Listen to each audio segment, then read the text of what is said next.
ជាដំបូងសូមជម្រាបសួរអ្នកគ្រូប្រទេសទាំងអស់គ្នាថ្ងៃនេះខ្ញុំឡើងមកបង្ហាញពីកិច្ចតែងការបរិញ្ញាការបរិច្ឆេទថ្ងៃពុធទី6ខែផលគុណឆ្នាំរោងឆស័កពុទ្ធសករាជ2568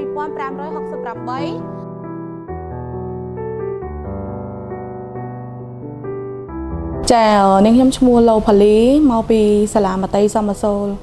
ខ្ញុំជាគ្រូមត្តេយ្យថ្នាក់កម្រិតខ្ពស់ខ្ញុំបានរៀនមុខវិជ្ជាចិត្តចលភាពរបស់យើងចែកចេញជា6មានចលនាមូលដ្ឋានចលនាចរន្តហាត់ប្រាណតាមបទចម្រៀងហាត់ប្រាណតាមរឿងនិទានហើយនឹងល្បែងចលនាមួយទៀតល្បែងចលនាម្រាមដៃចាខ្ញុំចាប់អារម្មណ៍ល្បែងចលនាម្រាមដៃជាងគេដោយសារល្បែងចលនាម្រាមដៃរបស់យើងហ្នឹងពេលដែលអ្នកគ្រូគាត់អនុវត្តផ្ទាល់ហ្នឹងលេងធ្វើឲ្យកុមារសប្បាយមានបញ្ចេញទាំងកាយវិការមានទាំងសម្លេងអញ្ចឹងខ្ញុំមានអារម្មណ៍ថាសប្បាយចិត្តហើយនឹងបានទទួលបទពិសោធន៍ជាច្រើនពីអ្នកគ្រូអញ្ចឹងហើយទទួលបានបទពិសោធន៍ថ្មីៗពីអ្នកគ្រូនៅជុំវិញខ្លួនដែលគាត់មកទទួលរៀន module 3 ដូចគ្នា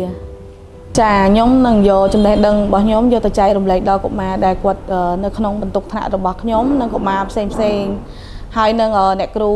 មិត្តរួមការងាររបស់ខ្ញុំផងដែរហើយនឹងអ្នកជុំវិញខ្លួនជាចុងក្រោយខ្ញុំសូមថ្លែងអំណរគុណដល់អ្នកគ្រូប្រទេសទាំងអស់គ្នាដែលចំណាយពេលវេលាដ៏មានតម្លៃមកបង្រៀនពួកខ្ញុំនៅក្នុងមណ្ឌល3នេះដែលឲ្យពួកខ្ញុំទទួលបានបទពិសោធន៍ថ្មីមេរៀនថ្មីនិងសម្របសម្រួលពួកខ្ញុំបានល្អសូមអរគុណ